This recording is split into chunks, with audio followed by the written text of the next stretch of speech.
अस्सलाम वालेकुम व्यूवर्स। आज का वीडियो में हम डिस्कस करेंगे लिक्विड क्रिस्टल। इसकी स्टेटमेंट को देखेंगे, उसके बाद इसके कुछ यूजेस देखेंगे। चलें स्टार्ट करते हैं। लिक्विड क्रिस्टल एक ऐसा टर्बिड लिक्विड फेज होता है जो कि ना तो क्रिस्टल प्योर क्रिस्टल होता है और ना ही प्योर लिक्विड होता है, बल्कि इन दोनों के दरमियान में एक कंडीशन बनी होती है जिसे हम लिक्विड क्रिस्टल का नेम देते हैं। स्टेटमेंट देखें तो ये turbid liquid phase of a solid that exists in the between the melting and clearing temperature is called liquid crystal। ये अगर लिक्विड क्रिस्टल जो होता है ना तो वो प्योर क्रिस्टल की फॉर्म में होता है ना ही प्योर लिक्विड की फॉर्म में होता है, वो इन दोनों के दरमियान में एक कंडीशन या एक फॉर्म होती है जिसे हम लिक्विड क्रिस्टल का नेम देते हैं। चलिए इसके कुछ यूजेस देखते हैं।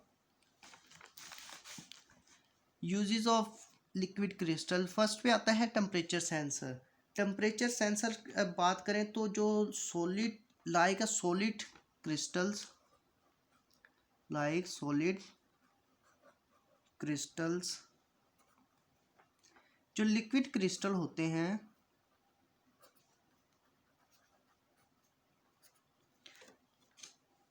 ये डिफ्रैक्ट करते हैं लाइट को।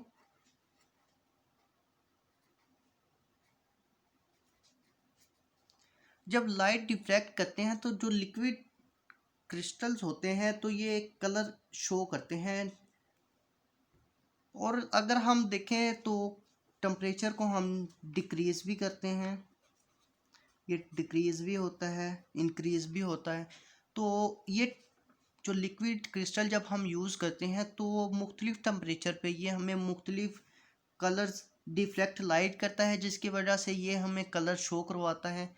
कुछ टेम्परेचर पे कुछ कलर होगा और किसी टेम्परेचर पे कोई और कलर होगा। इस तरह जो हम जब यूज़ करते हैं तो इजीली हम फाइंड आउट कर लेते हैं कि इस कलर पे अब इतना टेम्परेचर है, जो कि हम इजीली पता कर सकते हैं। सेकंड पे आता है फाइंड पोटेंशियल फेलियर। तो ये पोटेंशियल फेलियर जो इलेक्ट्रिकल सर्किट्स में पाया जाता है पोटेंशियल फेलियर, तो उसको भी फाइंड करने में लिक्विड क्रिस्टल्स यूज़ किए जाते हैं। उसके बाद आता है मेडिकल डायग्नोसिस। मेडिकल डायग्नोसिस ये मेडिकल की फील्ड में मेडिकल के स्टूडेंट बहुत अच्छी तरह जानते होंगे। मेडिकल डायग्नोसिस जिसमें कुछ वेनस में या आर्टरीज में इन्फेक्शंस और ट्यूमर्स जो होते हैं उनको लोकेट करने के लिए लिक्विड क्रिस्टल को यूज़ किया जाता है। ये सेम प्रोसेस जैसे मैंने इसमें बताया है मेडिकल डायग्नोसिस में भी ऐसे ही होता है। अब देखें, आप सबको पता होगा कि अगर ट्यूमर है या इन्फेक्शंस है आर्टरीज में वेन्स में, तो आपको पता है कि उस बॉडी का और दूसरी बॉडी का बहुत टेम्परेचर का बहुत डिफरेंस होता है। तो जब हम मेडिकल डायग्नोसिस करते हैं तो हम लिक्विड क्रिस्टल को यूज़ करेंगे और बॉडी के उस हिस्से पे लगाएंगे जहाँ पे हम महसूस करते हैं कि यहाँ पे टेम्परेचर ज़्यादा है। जब हम बॉडी पे ये यूज़ करते हैं लिक्विड क्रिस्टल तो डिफरेंट टेम्परेचर जब बॉडी के शो होते हैं तो उस पे वो कलर शो करेगा, जिसकी वजह से हम इजीली मेडिकल डायग्नोसिस कर सकेंगे। और ये बहुत हेल्प आउट होता है लिक्विड क्रिस्टल। और मेडिकल डायग्नोसिस मेडिकल फील्ड में ये बहुत इम्पोर्टेंट है और बहुत यूज़ किया जाता है। उसके बाद आता है electrical devices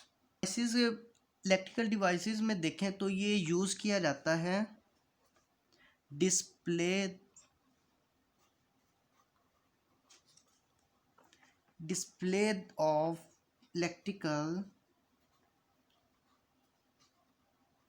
devices. Electrical devices में क्या आएगा, जिसमें डिजिटल वॉच आएगी, कैलकुलेटर, लैपटॉप। इन जो इलेक्ट्रिकल डिवाइसेस हैं इनमें भी लिक्विड क्रिस्टल को यूज़ किया जाता है। उसके बाद आता है लास्ट पे सॉल्वेंट इन क्रोमेटोग्राफी। केमिस्ट्री के स्टूडेंट आपको पता होगा कि लेबोरेटरी में जब हम किसी भी कोई अगर हम प्रैक्टिकल करते हैं क्रोमेटोग्राफी के रिलेटेड, तो उसमें कुछ सॉल्यूशंस भी यूज़ किए जाते हैं जिनमें लिक्विड क्रिस्टल ये भी बहुत इम्पोर्टेंट होता है, जो कि यूज़ किया जाता है solvent as in chromatographic experiments. तो आज की वीडियो यहाँ तक कि आप उम्मीद है आपको समझ आई होगी। अब तक के लिए अल्लाह हाफिज़, मिलते हैं नेक्स्ट वीडियो में।